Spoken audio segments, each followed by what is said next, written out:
Hello, everyone. This is the Mystical Motherhood podcast, and I'm doing a series on the heart opening process, as always, but specifically on being versus doing. And I'm bringing on various guests so you can see what doing feels like and what being feels like. And this guest today, she truly has an open heart. And it's pretty profound to experience because everything in her life is brand new and always refreshing and always learning more and always trying to find the pattern and release that belief system so that nothing holds her back from moving forward in a more loving way. And in this podcast, we kind of discuss how she experiences the world. And she is very authentic and everything she's saying is very real. And I really don't know very many people whose hearts are truly fully open and they truly feel everything. And she really does. And that's super powerful. So I would put this as one of my top favorite podcasts. When I first met her, we were camping in the jungles of Costa Rica. I was with a lot of my friends there, and these jungles are very, very intense, and they take away all of your kind of entitled identity and your needs, and so that you can live in simplicity. So you bathe in the water, in the waterfalls, and you hike in the mud, and you go swimming with I don't probably like every spider, tarantulas, and you can't if you were to go alone anywhere, you'd be lost. It is literally like Jurassic Park. And it's incredible, the energy and consciousness. And so I have met many of my soul family friends there, my longest lasting people in my life on these trips around the world, but specifically in Costa Rica. And I met her there. And since I met her, we've probably talked about the world and our heart opening process almost every single day since we met. She's a very special friend. And we talked during this podcast about how she experiences the world and how she's changed as her heart is opened and what it feels like to her and what's necessary as you go through that heart opening process of doing less, but also being kind of open to new things, never planning, letting things go, seeing your patterns, letting, the things with your family go. So we talk about all these really, really helpful things in her awakening journey, which I do think will help all of you. We spoke really in an interview style about her heart-opening process, and hopefully soon I'll have her back on, because when we have these, as we've been going through our heart-opening process, we call each other and we have these profound realizations that are unreal. And I want to next time catch those on a recording because they're so amazing. But in the meantime, you have this conversation with her and you can kind of feel her vibration through the podcast. And then I want you to compare it to all the ones I've been doing recently so you can begin to really understand how the heart opening process will affect all the people around you. Once you get through the chaos and you're into the peace, it then reverberates off of you and you experience life completely new in every single moment, always learning, always growing, always feeling this deep love and connection. So I hope you enjoy. If you like this podcast, please leave a 5-star rating. If you have any questions for me or you want to work with me privately, please reach out to me at mysticalmotherhood.com, mysticalmotherhood@gmail.com. All of my courses and all of my books, Fertile, Alchemy of Becoming, and Mystical Motherhood are found on my website and found on Amazon, and they're published under my pen name, Pritam Atma. Enjoy. I'll have more out there for you this week. Welcome, everyone, in my continued exploration of introducing you to all the wonderful women I know in my life. I am bringing on another great friend, Johanna, and I met her in Costa Rica. And I immediately saw her energy, and it was very light and it was very glowy, and everything was new and bright to you. And it was so beautiful to experience that, because it was sort of like you couldn't tell her anything she knew. And she'd be like, wow, that's amazing. I'm so glad to learn that. I want to hear your perspective of it. I really want to be in the moment. I want to be in nature. And we were in Costa Rica, and she didn't look in the mirror Like, I don't think you even remembered that your body existed for. Oh, the experience. Well, first of all, thank you for having me and all the beautiful things you're saying. Yeah. Yeah, so my trip, the first trip to Costa Rica was amazing in a sense that I was this person who had never been in the jungle before, or at least I don't remember. And everything was so magical and all these people, the group, the other, I guess, the other people who were there were so knowledgeable about spiritual things, and I'm this person who doesn't know much. Like, I don't know, I've had my own experiences, but there are so many things out there that I didn't know about. And I found myself in the jungle, like facing all my fears, because I had a lot of them. I was fearful of, getting in the jungle, going in the river, wearing my boots. Like, I don't want to fall. I feel like everybody's so like confident walking in the jungle, and I'm like, I'm fearful that I'm gonna fall, and I don't know, like, I don't know how long, if I'm gonna be able to stay here 2 weeks, or I think it was about 10 days. It was very fearful. And now look at myself. I went for the second time, and it's like, wow, like I've changed so much. And it's been 6 months, about 6 months, 7 months. And so what she's speaking about is the experience, her heart opening experience. Mm-hmm. And what was that like for you? What was it like when you've gone through it? What was the pain, fear, the different polarities you felt as you began to really wake into this level of just being in the present moment and constantly experiencing everything as joy? Well, first of all, there was a lot of chaos. It was very, very chaotic. I was aware of all my fears. I started noticing, yes, like my fears, but also like the relationships with people, my job, like everything. Like, I started noticing my patterns and certain situations that I just couldn't process before. I don't know. And then when their heart started to open, which I feel like it was, I guess during the whole process, I was opening my heart. But then the second time when we went to Costa Rica, it was a complete different experience, because it's like I was born again, and I was enjoying every single moment. Like, the fears, I noticed the fears that I had before were really, like, can I say stupid? Because they really were. Like, I don't understand. Everything was in my head. Everything was in my head.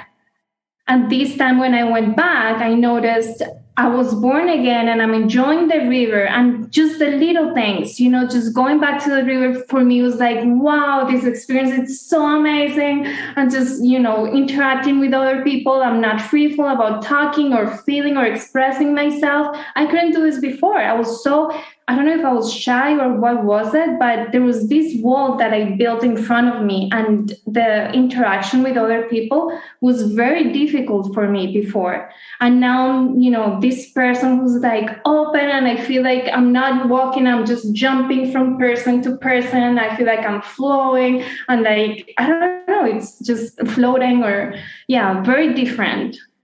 So what I hear you saying is that when your heart began to open, you didn't really think too much about your presentation or where you were. You were just experiencing it as it is. And in that, you could connect to people on a deeper level and maybe listen to them. Like, what does it feel like when that's not even in Costa Rica, like now on a day-to-day basis, because you have a heart that's open. Mm-hmm. And so what does that feel like for people so that they can hear what it's like to feel this level of freedom and not like do, but yet like you are moving into each moment comfortably without stress or anxiety, which is different than the chaos. Yeah, well, I can accept things now. I've had situations that in the past I will be not only fearful about, but like very sad, like certain experiences, like see a person go or something that would have been not traumatizing, but very, very sad for me. And now I see every situation as okay, it happened because it was meant to happen. It had to happen this way. It couldn't have happened any other way. I feel like I'm not trying to control situations anymore. And everything just seems so different. Like I feel like because I'm more in my heart, I'm not judging myself either. It's everything is about love, but I love myself much more. Like it comes from here. It's not like what I'm getting from other sources. It's from myself. I feel like the love and admiration that I have for myself, it's something that I didn't have before. And that makes a lot of difference in, work, just regular life, just walking on the street, like in every single way, everything becomes different. Like, it's more peaceful. It's definitely more peaceful. And when you talk about loving yourself, now, can you tell us the difference between what it was like before you didn't really, like, what did you think? What were, if you even can remember, like, what were the kind of thoughts you would think about yourself? And now, and how, what does it feel like now? Like, if there's a contrast so people can relate to that. Well, before I was very like, oh, I cannot do that. I cannot talk in front of people. I cannot do this. I cannot like walk in the jungle. I cannot get in the river. I cannot cook. I couldn't cook. I was like, I can't do it. It's not gonna be good, whatever I make.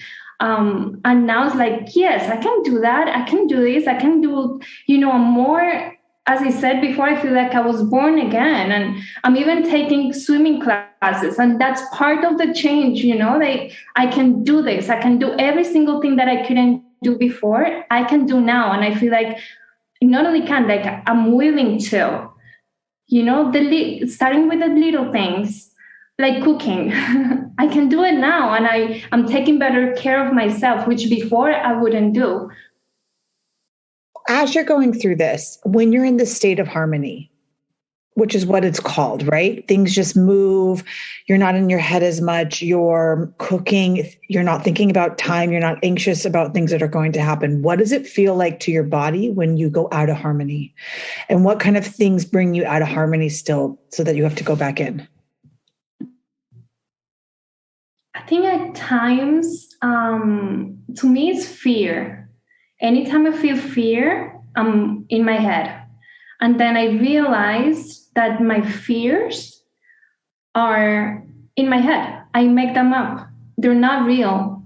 I make things up. That's when I get out of my heart. I start feeling, like the fear of like what it's kind of like anxiety, like something is going to happen. Imagining the worst case scenario. And then what I remember, what I do to get back to my heart, there was a moment I lived in Costa Rica where I just remembered. I had this moment. I was feeling a lot of love for like everything, everybody. Like it was like a bubble of love. And I said to myself, remember this moment every time you get out of your heart. So that's what I try to do. So then I say to myself, I'm a very loving person. And for some reason, just to say that brings me back to my heart. And then the fear dissipates. I'm not going to say that it's like this, but it dissipates. And then I remember that everything is always going to be okay. And when it's not, I'm just making things up. So it sounds like if people want to learn how to do this, which I found myself the other day, and I called you because we're going through this process together. And so we call each other to kind of go back and forth. And I know this sounds like an interview, but I really wish we could record those conversations because sometimes it's like God is flowing through our words. But I called you the other day in the kitchen, and I remember I was mad at my sister, and I found the ways that you have a belief system, a thought, and then a situation that can take you out of your heart, right? That it's like an environmental thing. So you have to choose a different thought, or you have to do the opposite of what you normally do. So if you usually go into the story, and that's the moment, so something chaotic will happen in your environment around you or within you, and then you can go into the story around it. But if you check yourself right then and you do the opposite, right, you change your thought, which is like so easy. I mean, it's so easy, but yet why have we not been doing that? Like, what do you think the challenge before was for you? Well, I feel like right now, the difference is that I analyze every single situation, not as a crazy person, but I look at it as, why is this happening, and why is this trying to teach me? And then I look at every single pattern. I look for patterns. If there is a pattern, like I used to do this with all my ex-boyfriends, then I said, okay, I have to stop right now because it's a pattern and I don't want to repeat it forever in my life, right? Before, I couldn't see a pattern. I just was living and going through it and repeating things, again and again and again. But now and this is something that we talked about, like now we kind of like analyze things and we say, okay, there's something here that has to teach me something. And then I see the big picture and I'm like, wow, so this is what is related to. Usually it's like childhood, family, relationships with the family members, and beliefs that we have very deep in our system that, make us act a certain way. Right. But now I'm able to see those things. Before, I feel like I couldn't. Right. Do you think that that's one of the first steps to awakening? Or do you think chaos is? Do you think that like chaos and then brings on the need to analyze the beliefs to stop the pattern? I think it's chaos. And it was very chaotic for me. Very chaotic. There was a lot of ups and downs. I was experiencing a lot of, today I'm okay, and then a few hours later I was not, and then I woke up in a good mood, and then later on I will be thinking about something else. And I was very moody, I would say, going up and down all the time, making weird, wrong decisions. And I don't know, it was just very, very chaotic. And then I started to analyze the chaos. Like, why is this happening? How can I change it? What can I learn from this experience? And that's when I think change. I feel like and we talked about this before, like when there is no harmony, when something happens that get us out of harmony, it's because there is a next level that we're going into, like that it's going to be more harmonious at the end. So I look at things that way now. And I believe that's amplified when you're going through this specific process of like really awakening to a level of peace, joy, and love in your life is sometimes most people just go from chaos to chaos to chaos to chaos, right? One thing after another, because they're not willing to allow the spaces for the harmony. Mm-hmm. And the spaces for the harmony actually come from moments of isolation, separation, nature, quiet, doing something different. I mean, usually my life has been living in a city and being really, always constantly doing things. And I noticed, like, as I went into more joy and peace, I'm more in nature. I'm, my friends all changed because my reality changed so much. My belief system changed so much. My reality changed. And then I matched with friends that understood my new reality. Yeah. And you're one of them, right? Because it's a new reality that it's really hard to identify, like to talk about with other people, because I don't think we'll always be analyzing it, but I think that we're learning so much from each other of like the pattern of how to teach it to women. Yes. And I think you'll teach it too one day. And it's like, and that's the deep awakening, but most people can't see that level of conditioning, that they're just repeating the pattern over and over and over again. Yeah. And that, I feel like that's why we're doing this, because for us to talk to each other, we learn so much between both of us. And then, every conversation we have, I feel like it brings us to a different level, to a higher level, because not higher, but just further, right? Because we learn something. But it's just the two of us. If we can, bring this out there and tell people it's possible, you're going to be okay. And this is what's happening. And there's a reason why all of this is happening. Yeah. But I mean, everyone's going to have to go through it. So it won't be just the two of us soon. But I think we're going first and documenting it, really. I'm documenting it all the time. So I guess I want to ask this. How do you handle, for me, some of it's been difficult with like the isolation of going through it and not being able to relate to as many people, because the things I used to care about, I don't care about as much. I've lost a little bit of my identity in caring about certain things. Now, what about for you with your family? Like, how has it been difficult to relate to them, and how have they experienced you through the process? Because it also changes everyone around you, and it affects them in different ways. Like, it makes them, all of their conditioning will come up through your own awakening, because create like a greater light or a greater mirror, I think, of their own crap. Do you agree? Yeah, I agree. And I feel like for me, I'm still in the process with family members. It hasn't been easy because it's, the chaos. It's for people who love you, it's hard to understand the things that you're going through. And I'm trying, and I don't want to judge them because the process for everyone is different. So I'm still in the process. I feel like at some point, we're going to be able to understand each other, but we're not there yet. I'm just in the process right now. Then also, like, how has it changed even where you're living and your environment and the things you desire to do? Like, what would you do before versus now? Do you have less desires? Do you have less needs? Do you think you live more simply in the heart? Like, what is the difference in your daily life? Well, I'm looking for simplicity.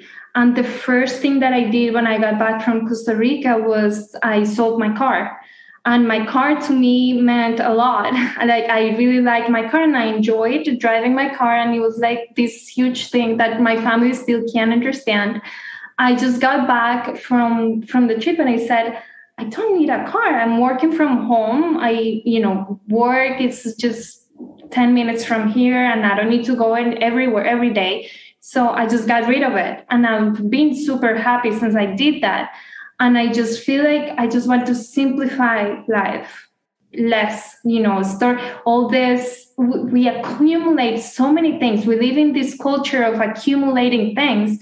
And I noticed I don't want to do that anymore. I don't want to accumulate. I had these subscriptions to so many things, like monthly subscriptions and little bit of money going here and there and there and there. And then I realized I don't need any of that. So I got rid of all of my subscriptions. And yes, I just want to live a simple life. Everything. I just want to simplify. I live in a place where it's a nice place where there's a lot of very pretentious people. And it's sometimes after coming back from Costa Rica, it feels sometimes like a concrete box. And I'm looking for nature. I want to be near nature. I want to see a mountain. I want to see a river. I want to see, I really want to change not just my life and, how can I say this? In like my surroundings as well, right? I want to be more connected with nature as well. And that's one of the big changes. Do you think that level of simplicity is because you don't want to get involved in the chaos and it'll take you out of harmony, or you're more sensitive to the chaos around you of like a city? I feel like I'm more sensitive to it, but also I'm not trying to make things happen.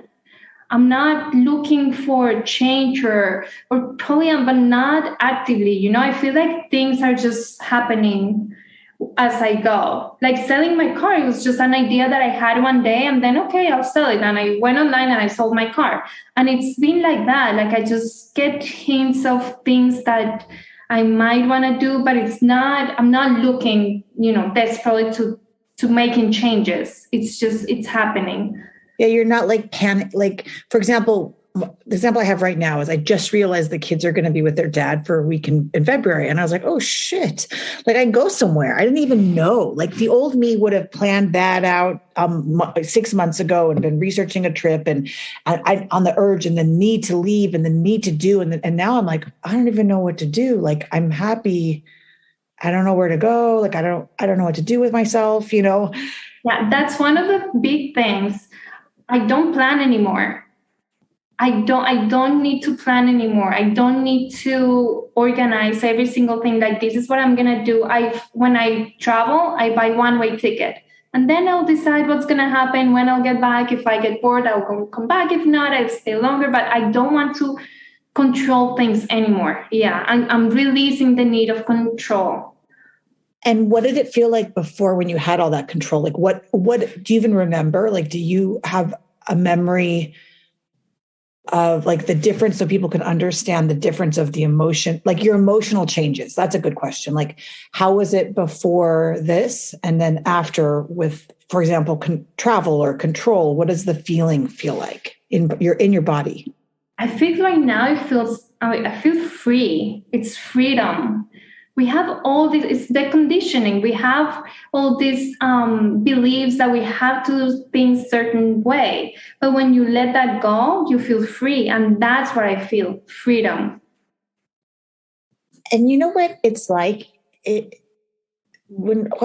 was the guy, Jesus?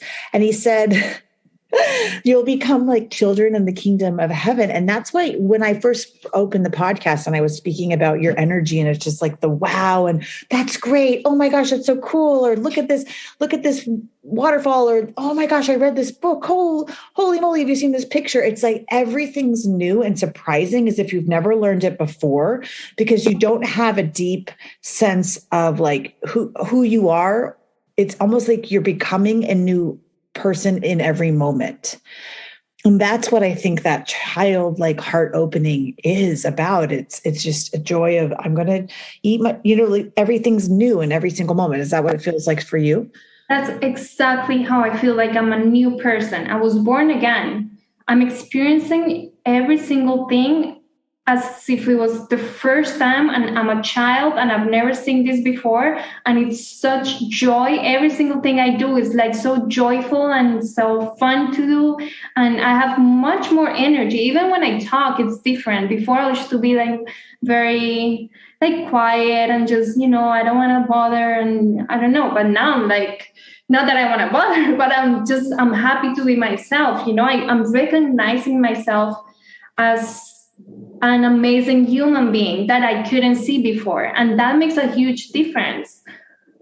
Do you see new talents arising within yourself or new interests specifically?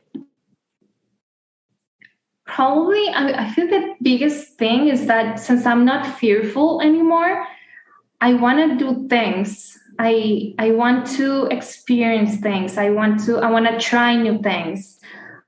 Before I used to be, no, because of this, I will find reasons not to do certain things. And now I'm just more open to more experiences. And I'm not afraid. If I'm moving somewhere else, I'll be okay. If I have to let go of some things, of people, I'm going to be okay. I'm understanding that whatever happens has to happen, and I'm going to be okay. And there is a reason for it. So it's... And when you have these moments of chaos, like when you were awakening and they come and then they bring you to this new harmony or this new understanding, how do you handle? So when people are in it, most of the time that chaos is just continual for years, and it will be like what's happening on the planet. There's going to be one worry after the next worry and many chaotic moments in everyone's life. If they don't understand this yet, how can they understand how to get through those massive chaotic moments? So somebody dying or somebody, they're moving or the vaccine or whatever their fear is. How do you help them? Well, I will say that first of all is remembering. I feel like things right now are happening much faster than before. So before I will be in chaos for something happened, a relationship. I ended a relationship or something, and I will be in this, sad or depression or whatever for weeks or months or whatever. But now the time has shortened. And now I feel like what I need to do is to remember that this is going to pass. And after, I'm going to be okay again. I've been in chaotic situations before. And after it's done, it's over, I'm at a different place. And I have a lesson that I learned. So it's just remembering that it's going to pass. This is not the rest of your life. It's probably a couple of days or a couple of hours. To me, I feel like it has shortened so much that now in a couple of hours I'm better. I'm fine. I already got over it. I feel that it's shortened for me too. Yeah. And at first, I mean, I documented it in my first book or third book that you read, Alchemy of Becoming. Now, did that book help you understand what you were going through? 100%. And how did it help you? Understanding that it's okay that somebody else went through all of this and got out of all of it. You know, it's like understanding that it's not just me and I'm broken and I'm this person who cannot feel happy or who's going through all these things and it's never ending. No, I read your book and I felt supported. That's the word. I felt supported and I felt that there is hope, you know, like I felt, oh my God, I went through all of this. So if somebody else did, then that's what's happening to me. And if she's okay now, then I'm going to be okay now. And to me, that was a great help, like feeling supported. That's super important. And what other parts of the book did specifically help you when you were going through the chaos of before your heart really opened? Do you remember any parts of like any specifics that people may learn or need to go to? I don't know if you talk about the steps in your book. I don't remember how you labeled certain steps. Like first you go through Alchemy. Yes. So that was super important. Like going through the steps and just kind of like relating what was happening to me at that moment with your steps, what you were going through with your dad too. Like there was a chapter where you talk about your dad and I think you had a conversation with your dad. I don't know, for some reason I remember that part because I was sitting on a plane and I was reading and then things were happening and I'm like, oh my God, this is exactly what's happening to me, like all these steps and these, these situations. So for everyone listening, those steps may take you a little bit longer.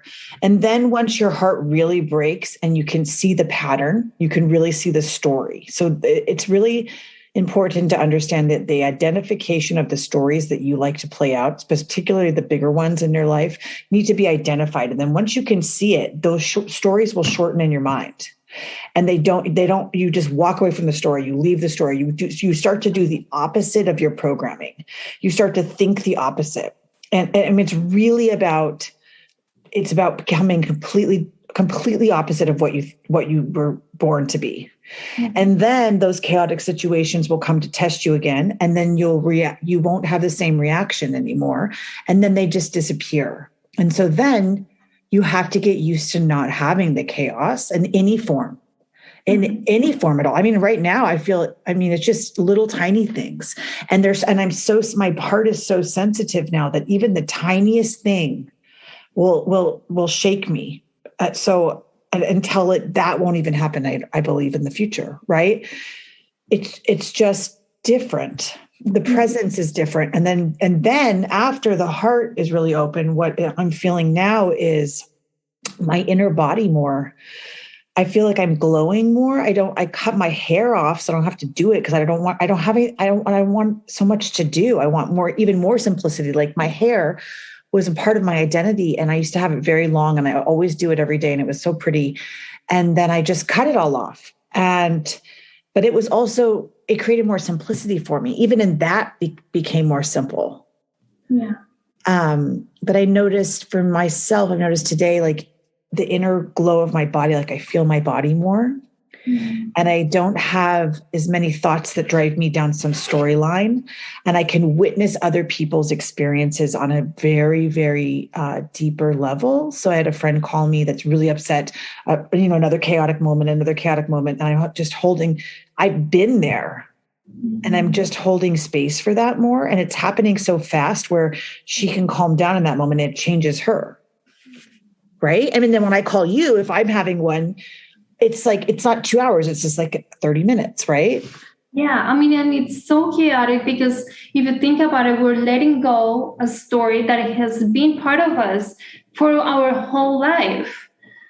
Or it started, we were talking about it this morning when I told you in 2013, my ex-boyfriend died, and then that was my story up to now.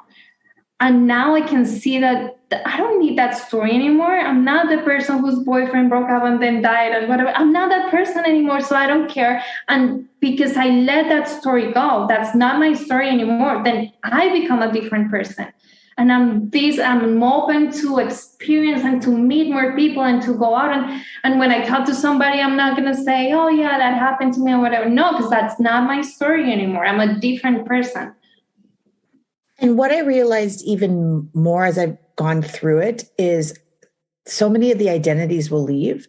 So identifications of things that you do that are outside of yourself, but also the identifications of the stories you hold that you think are you. So you think that if your mom or your grandma was, let's say your dad was an alcoholic or something, that it's such a big part that hangs over who you are. And then when that's gone, you have to find out who you are again. Mm-hmm. And when, you don't, let's say you played tennis all the time and all of a sudden you just don't have interest in it. You're just not a tennis player anymore. And then you're like, well, what do I get to do with all my time? Yeah. I have so much time. And then you have to learn to be okay in the discomfort of the environment that all that time brings. And then that time, as you go through it, if everything's taken away from you and you don't have all these stories, you're just kind of left with yourself. And that space allows for a new reality to grow that's more peaceful. So you have to get used to any mini anxieties, like any habits, maybe the house or the cooking or the children or whatever. There will be like little things. And then even those start to dissipate. Do you agree? Yeah, I feel like there is going to be some discomfort because you don't recognize yourself anymore because your life has you're not the same person you were a couple months ago because so much has changed that it's impossible for you to be the same person, right? But then in the discovery process, I feel like that's the beautiful part because since you don't have all these stories, all these layers, all these walls that you've built, it's just you in front of yourself. And that's when you see like, wow, I'm this amazing person. I'm this beautiful person because you're not relating yourself with your stories anymore. Right. So that's when self-esteem comes in. And then, so you're not the person who used to judge yourself so much anymore. Right. And you lost a lot of, when this happens, this shift occurs. How much energy did we lose in an emotional, spiritual, energy. So now we have to define, I don't know where all that energy is going to go. I'm probably going to write my next book, which will have a new energy in it because I was wasting a lot of energy and I was, and that energy is vital. And so perhaps, and now I don't know what will happen now, but there's a space in me. And that space is going to have to get filled, and your space is going to have to get filled. And we just don't even know what will happen next. Well, because this is all we know so far. Yeah, but it's like this excitement. I don't know if you sense the same thing too. I feel excited all the time about, doing things and creating. And I don't know, I just feel excited, even though if I don't do those things like day to day, but I just feel excited about life. One thing I recognize is I listened to Eckhart Tolle's book and I kind of started reading it again. And I was like, I finally get it. Like I finally get what he's talking about. Like it's different to read things. And then when you go through them, like even my book, no one would understand Alchemy of Becoming until they're there. They're just like, this woman's nuts.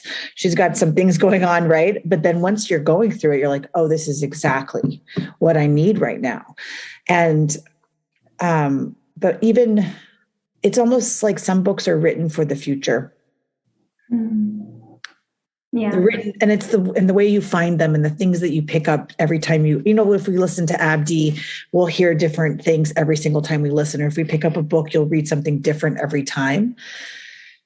And also because you're so new in that moment, you don't even know you unlearned it. So you have to almost kind of recreate what you want to create.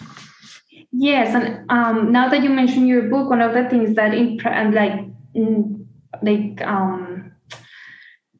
what's the word for it? I'm sorry. Impressed me, I would say. You talked about synchronicities, and they started to happen more often. And I was like, so there is a reason for all of this, like there are messages hidden everywhere I go. Like, you will say something that I was thinking about, or somebody will give me something, like talk about something a book that I should read, and then I read the book and I realize that there is a message there for me. So that's another thing, that there are always hints, like hidden hints that help us, I guess, through the process. And how has your intuition changed through this process? I feel like I'm more alert. I pay more attention to it now. I get messages all the time. Like when I talk to you, like when we talk, it's like, like the information is just there available. We're just, letting it out. And it happens more often now, I would say. Yeah. And my intuition, I feel like I get dreams, or just visions. Like I can say certain things, see certain things, and I guess I'm more connected in some way. I have a couple more questions. Did you always know did you always know as a child that perhaps you were going to go through this, or something was different, or, you may know that something is about to come? Was there a moment that you felt anxiety because you knew you were about to go on the journey? No, never. As a child, never. One of the memories, I don't have many memories of my childhood, but one thing I remember is that I was always afraid of going to the bathroom at night, because I will see things. I remember seeing things when I was a child. So that's, I don't know what that means, I guess, but okay, yes. So I remember seeing things and I was afraid of it. And then I have a nephew, he's 6 years old. And then one time I was with him and I sensed something, and I sensed, energies and stuff sometimes. And I was only with him, and we were in a swimming pool and there was nobody else around. And I got scared because I felt something was bothering us, but it was like an energy. So I held him, and we were getting out of the pool, and he started screaming, "No, she's mine, she's mine." And I'm like, oh, he can see these things too. So I could feel it, but he could see it, whatever it was. Yeah. And everybody has a different thing. So I used to be a seer. Like I could travel in my mind to houses. If I was doing a healing with somebody, I could walk into their home and tell them where to pick things up off the shelf. And now that my mind has actually and I remember my partner, he couldn't do that, but he could feel, but I couldn't feel. And the reason why is because my heart wasn't open yet. So I didn't have, because of my past, I couldn't feel. So all the energy went to my head, and almost like I got like a superpower in my head of like clairvoyance and all this stuff. And now I don't care about that. So like when I work with women, I don't even like to read for them like I used to. I will, but I don't as much. But then the power, the energy, or whatever God you'd call it within me, began to spread more evenly, so that power could open my heart. I don't know if that makes sense to you, but we all have these like superpowers, and maybe they're in one part of your body. Like maybe, women that have the healing hands, or it can change. It feels like, I don't know if that's accurate, but the healing and the powers, or the energy that runs through you, can move. Do you know what I'm saying? Yeah. And as I go through a process, I feel like, because I'm more in my heart, I'm more sensitive to certain things, and I'm trusting more my intuition or the messages or everything. Before I'll be like, no, it's in my head, or I'm making this up, or this and that. But now I trust more. So you're willing to jump into things faster without having as much fear. Yes, totally. Yes. And the trust 100%. Is there, and the acceptance is there. And I remember, so just to repeat everything as we kind of close out over the next few minutes or so, is you have more acceptance. You don't battle what's happening. Yeah. You have the ability. Yeah. You don't really battle like the moment. You don't battle that this is occurring. This is a chaotic moment. Is this representing my past? in any moment. And then you're coming out of it quicker, and you know that you're going to come out of it in a few days. Yeah. Yes, I feel like I have a better understanding of the things that are happening in my life. Like if something feels chaotic, if something feels out of balance, I know that it's temporary. I don't know why we feel, or I used to feel, that the moment is going to last forever. And then I start making plans in my head of how I'm going to react later on based on what's happening today. But then now I'm realizing, no, whatever is happening today, I'm going to feel like this for a couple of hours, and then I'm going to be okay. And it is that way, actually. It is. It helps knowing. It helps to have a sense of knowing that things are going to pass and that I'm going to be okay. That's also probably a part of you that now accepts change. And because when you were talking from the beginning about being in Costa Rica and being afraid of the jungle and being afraid of, that's just such a good, what's the word, motif, or I guess the word, just simple word, it's example of the whole experience is it's a completely new environment, completely new way of living. And then you're fearful of it, and then you're comfortable with that level of change. And then also Costa Rica is very simple. So it gives you all those gifts in one experience.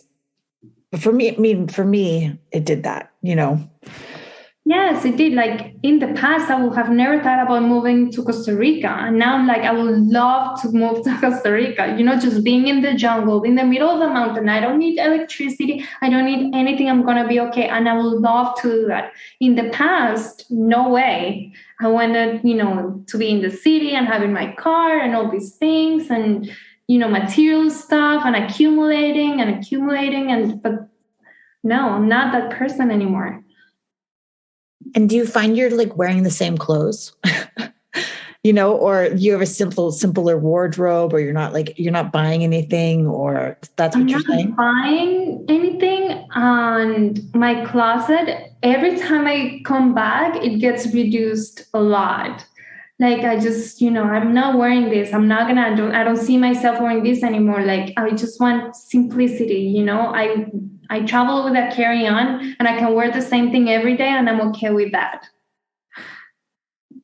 Do you have any, from our conversations as we close, do you have anything that you remember from all the conversations of what we've been through together that you'd want to teach anyone?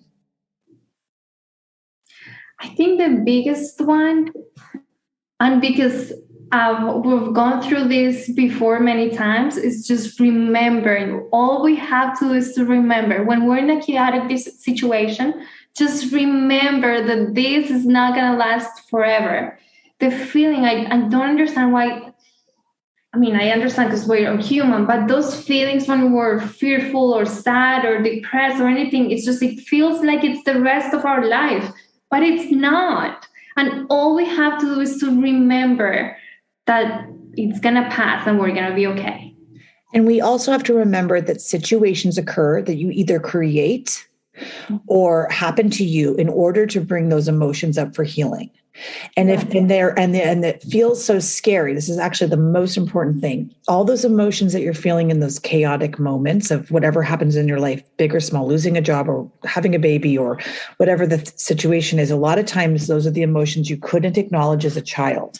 So it's repeating that conditioning from the past in order for you to truly feel it and release it. So as you're feeling those emotions, go to the thoughts that you're thinking, and then go into the belief system around that. So what is it do you believe so strongly? So I'm just going to give can I give you an example of your life? Is that okay? Nothing really personal, but she called me and she had an experience where she was fighting with someone that she was dating. And I said, why did you think this happened? So we went through the actions of like, what was the sequence? And she was doing it also with your mom and your dad, right? And it was, I need to punish the belief system that she grew up with was, she was walking away from them and she wasn't calling them back, right? Yeah. Right. Women do that all the time. We control situations by blocking. So either we are like reactive to the person or we get really quiet. And that is honestly the two polarities of a feminine. They're very like they can, and the quietness and the silence that we provide to men and to family members is brutal. Yeah. And it really hurts. And so and we went into it, and it's pride. It's the inability to say you're sorry, and the inability to switch who you are, to go back to the person and say, I messed up. I'm so sorry, because that would be a connection of the heart. Mm-hmm. And so if we're trained to close our hearts, we walk away and we don't want to interact or communicate at the level of the heart. So we went into her belief system, and the belief system was, I need to punish the people around me. Mm-hmm. Because she was trained like that as a child. So she's like, oh, that's why I do that. So we went into it, and she learned, and I learned with her, okay, so every single moment that we want to punish somebody, or we don't want to talk, or we hang up the phone, or all these different things, you have to go back and say, I'm sorry. I don't know how I offended you, but I'm here to listen to you. And I didn't mean to walk away. I'm here to connect. And that is a simple like change that will take you back into the heart. Just that one thing of not blocking that person out. Exactly. I mean, unless they're incredibly abusive to you over and over and over, don't put yourself in a toxic situation. But in those simple moments where you're in a loving relationship with somebody and it closes and shuts down, don't wait for days or months or whatever to do that. Immediately, within hours, just like chaos will shorten, so will the moments between where your heart's connecting with another human being. Yeah. Don't let anybody or any situation close your heart. It's not worth it. It really isn't. And it always goes back into what we found as we've gone through this process, because we're constantly calling each other, because I don't know anyone else that's, going through it at this level at such a fast pace.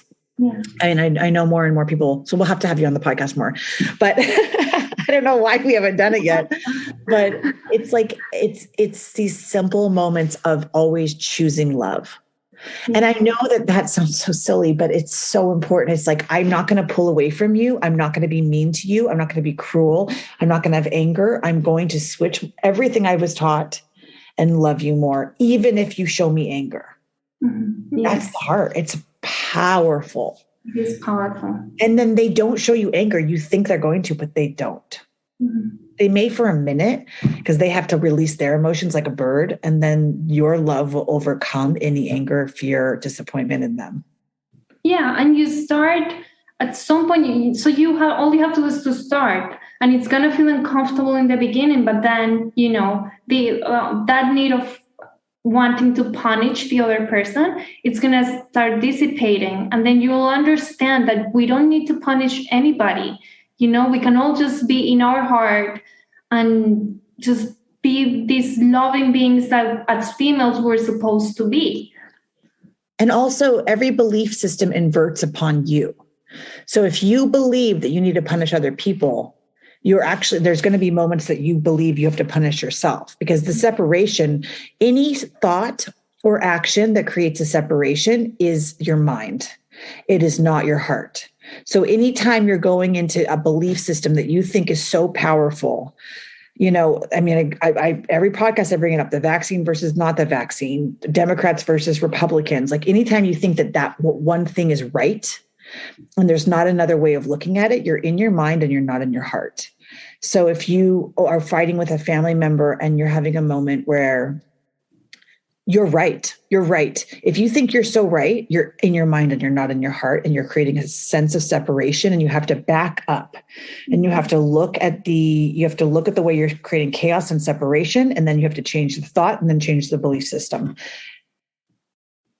Just like we learned on the phone the other day, there's a belief system. You'll have the thoughts that create it, and then you'll have an environmental situation that will show it to you, and you have to do the opposite.